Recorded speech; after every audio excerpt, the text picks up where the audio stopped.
I don't really want to fight this guy. I insulted his mom, yes, but it wasn't really personal. And we're fighting with swords. What am I supposed to do with this? He could hit me really easily. I don't know how to help you with this. You're probably gonna die. In fact, you're probably both gonna die. I think I can help you. What could you possibly have come up with that could help me with my current predicament? What a naive question. I've just come up with something, quite frankly, genius. Leonardo da Vinci wishes he thought of this.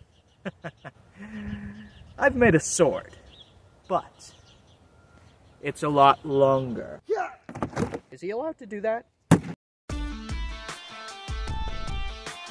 Resuming where the last video left off, I started by cleaning off most of the oil that was left on it after the quench. The black layer makes it so that when I temper it, I won't be able to see the colors, which is essential for torch tempering. In a way, I think a lot of people overlook the importance of the temper and focus so much more on the quench. Tempering is ridiculously important for swords and knives, because really that's all that stops it from breaking when it's being used. To ensure that this sword would actually function properly, I torch tempered it twice to a deep straw color.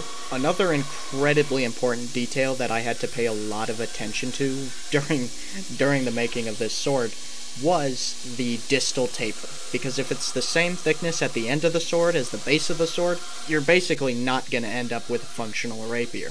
Now, if you weren't able to understand what I just said, that's probably because distal taper needs an explanation. A distal taper is a gradual thinning of the blade as it approaches the tip. It is essential for swords to have a distal taper because, based on their length, if the sword doesn't thin, you will have a lot of mass out at the tip.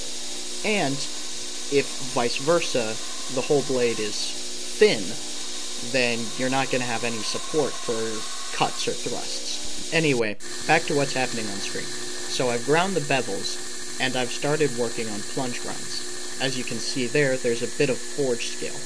What I decided to do was round over the ricasso choil. Still don't know what it's called. I should probably look that up. But I'm going to round it. This basically kills two birds with one stone. I get rid of the forge scale that shouldn't be there, and I also make it more comfortable to hold. Since I've built this grinder, I've had very few occasions to actually put it on its side and use it horizontally. But swords are a perfect opportunity, especially because they can remove a lot of the work that goes into hand sanding them. It also makes it easy to distally taper the sword, which is just a happy bonus. Now that the sword's pretty much completely ground, I thought I'd give it a swing.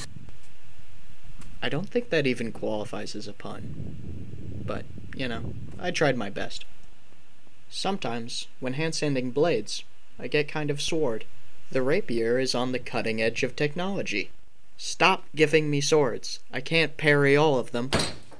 We have a big issue right now. Because, as much as this thing resembles a rapier right now, it also resembles a potato chip.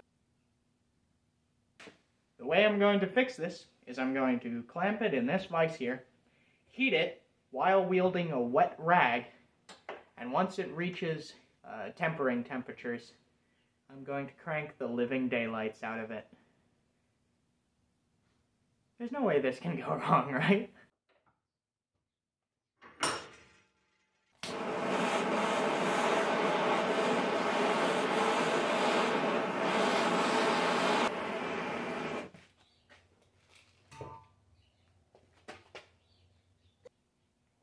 It's straighter, but not quite there yet.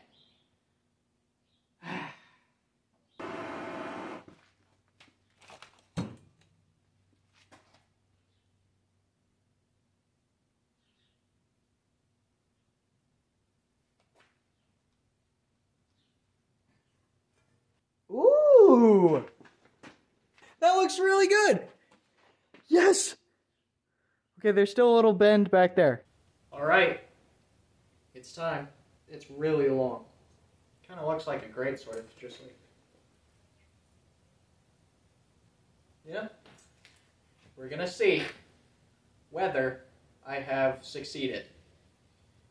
Here I have a straight rapier. It weighs, I think, about a pound 3 ounces, pound 4 ounces. And we're going to see how flexible it is.